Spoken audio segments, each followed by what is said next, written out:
Hello and welcome to the Animation Academy in Burbank, California, where everybody is happy. This is something I did a couple years ago in class as a demonstration, and I just thought I'd pull it out from the archives and kind of share it with everybody. This is another episode of Share the Lesson with yours truly, Charles Zambilis. I'm the founder, director, and the lead instructor here at the Academy. And this is lesson number 4, episode number 4, and we're going to be focusing on action, perspective, and establishing a narrative within your composition. Now, before we do that, I'd like to also share something else with you, and this is my most recent work. I painted this in acrylics, if you recognize the character. This is Crash Bandicoot, who's a very popular video game character that I created along with my good friend Joe Pearson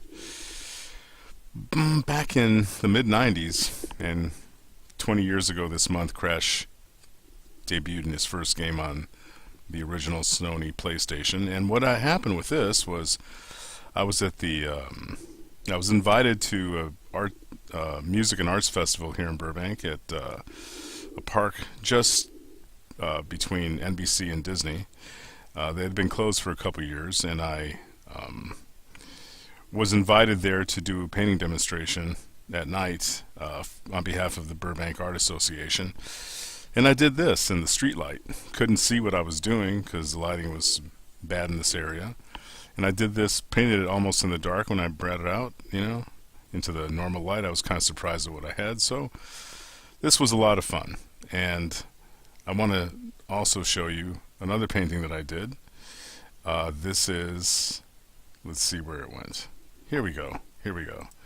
Okay, I did this in the visual development class here at the Academy. And you might recognize this character too. This is Spyro the Dragon, another popular PlayStation character from 1997. Crash came out in 96.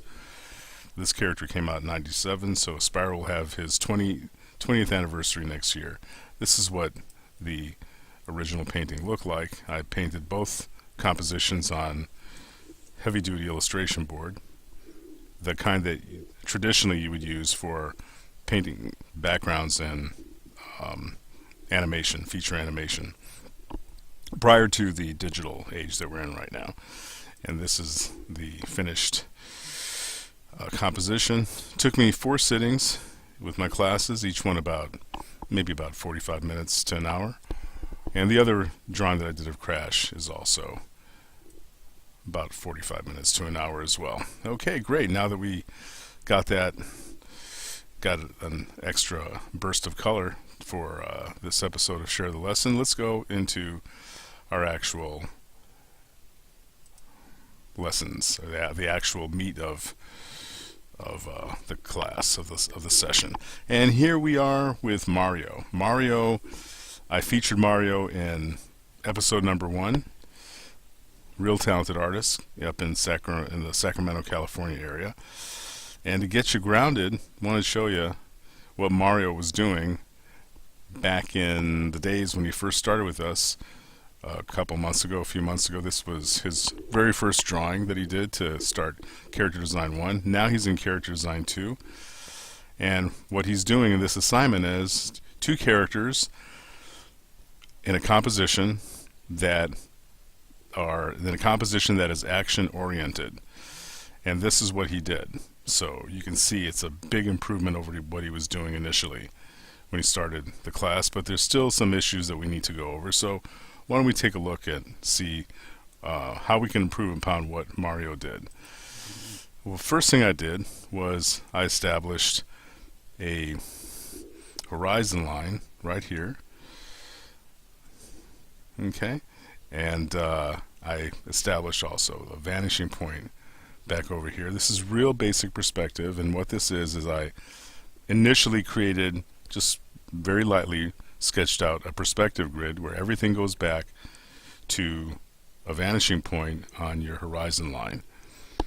And you can see right here with this red line that I've got at the feet of the characters, you can see that both characters are on the same plane, at the same level.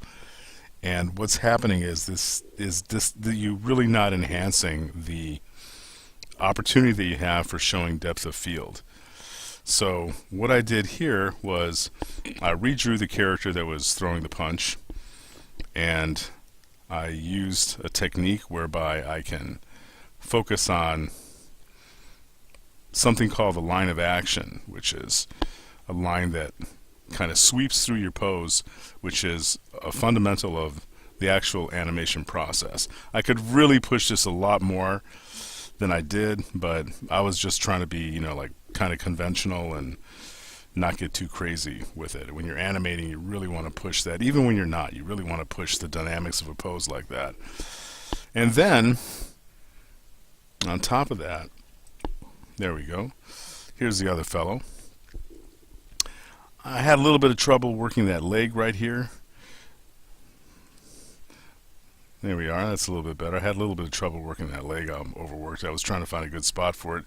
But you can see right here that this line that I had established, that the characters were on, I brought the foreground character down a little bit more. And now we've got ourselves a lot better positioning as far as just showing one character in front of the other. We've established overlaps, which we didn't have in the original composition. See this? We didn't have nothing was overlapping. This character was over here on the right, this character on the left with no overlap. So I introduced an overlap, and it kind of looks like he's holding him by the shoulder really, and not really, swinging a punch. That's okay.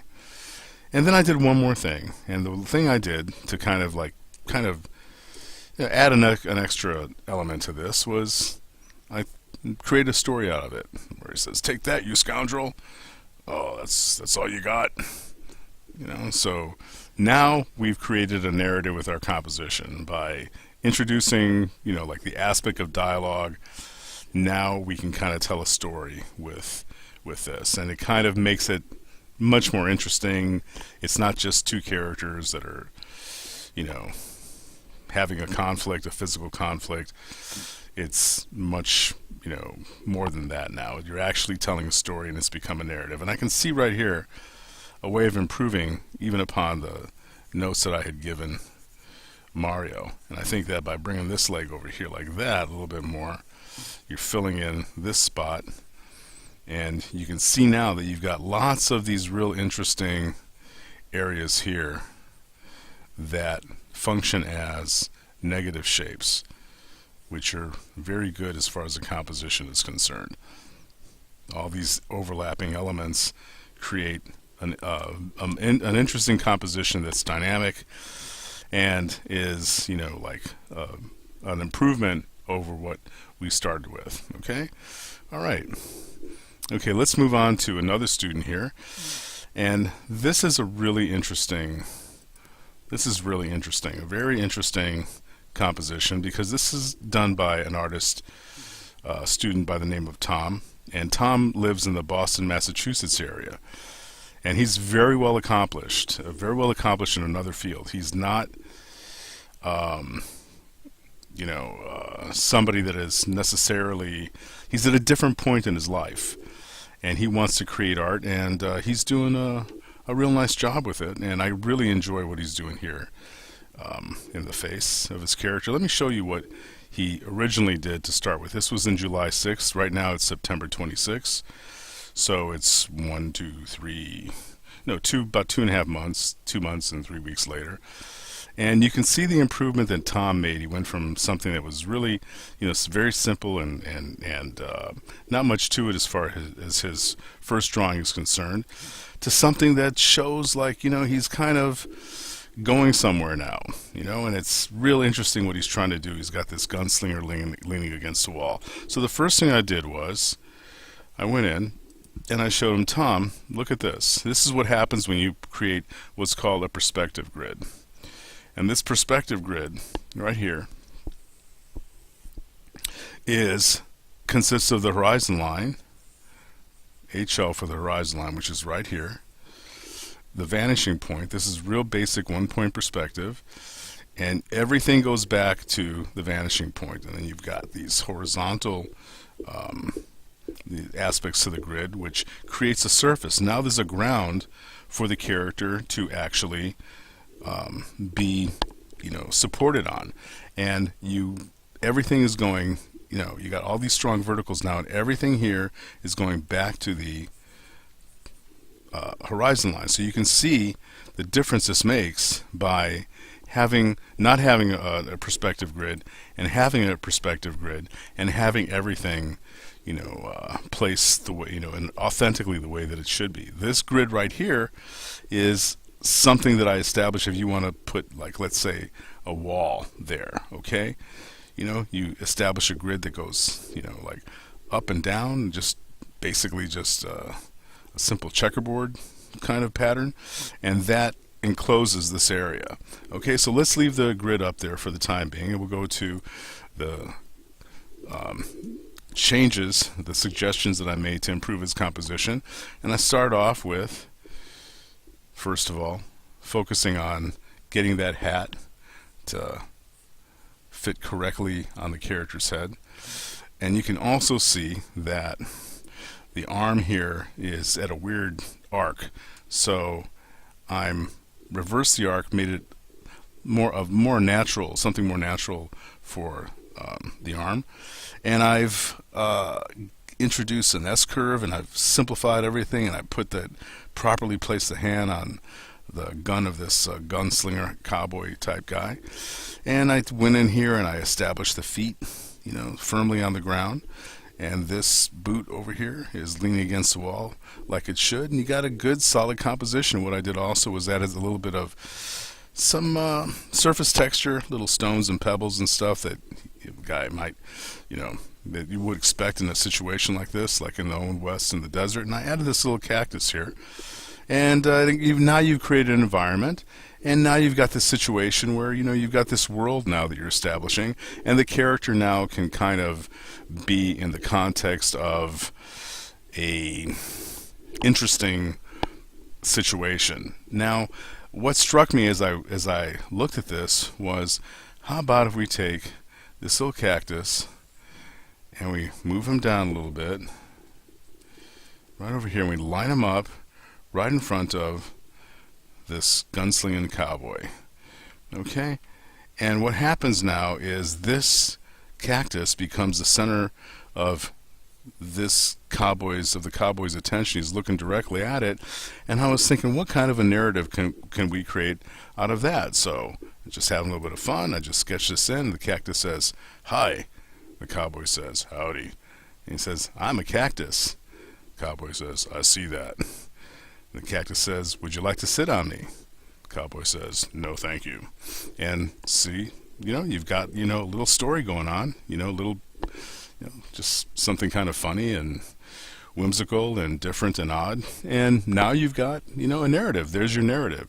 So taking your characters, establishing them within environments, and then creating a narrative around that helps to move you forward with your art, and helps you to kind of, give a purpose to what it is that you're doing. It's this is something more advanced, what we're teaching here, what I'm relaying to you. I wouldn't necessarily start off this way for beginners in character design and composition, but it's something that we can all learn from nonetheless. All right, next session of Share the Lesson, I'm going to be getting back to some basics about proper ways of moving forward with your character from the very beginning when you're first establishing the whole process of character design. We're going to pick up on that. In the meantime, thank you for watching, and once again, this has been the Animation Academy in Burbank, California. If you like us, then like us on Facebook. If you would like to subscribe to us on YouTube, absolutely feel free to do that. If you know somebody that you feel would benefit from watching this video, please feel free to share it with them. And if you're looking for help with your art, you know who to get in touch with and where we're at the Animation Academy in Burbank, California. Thank you for watching. Have fun, keep creating, and we'll see you next time.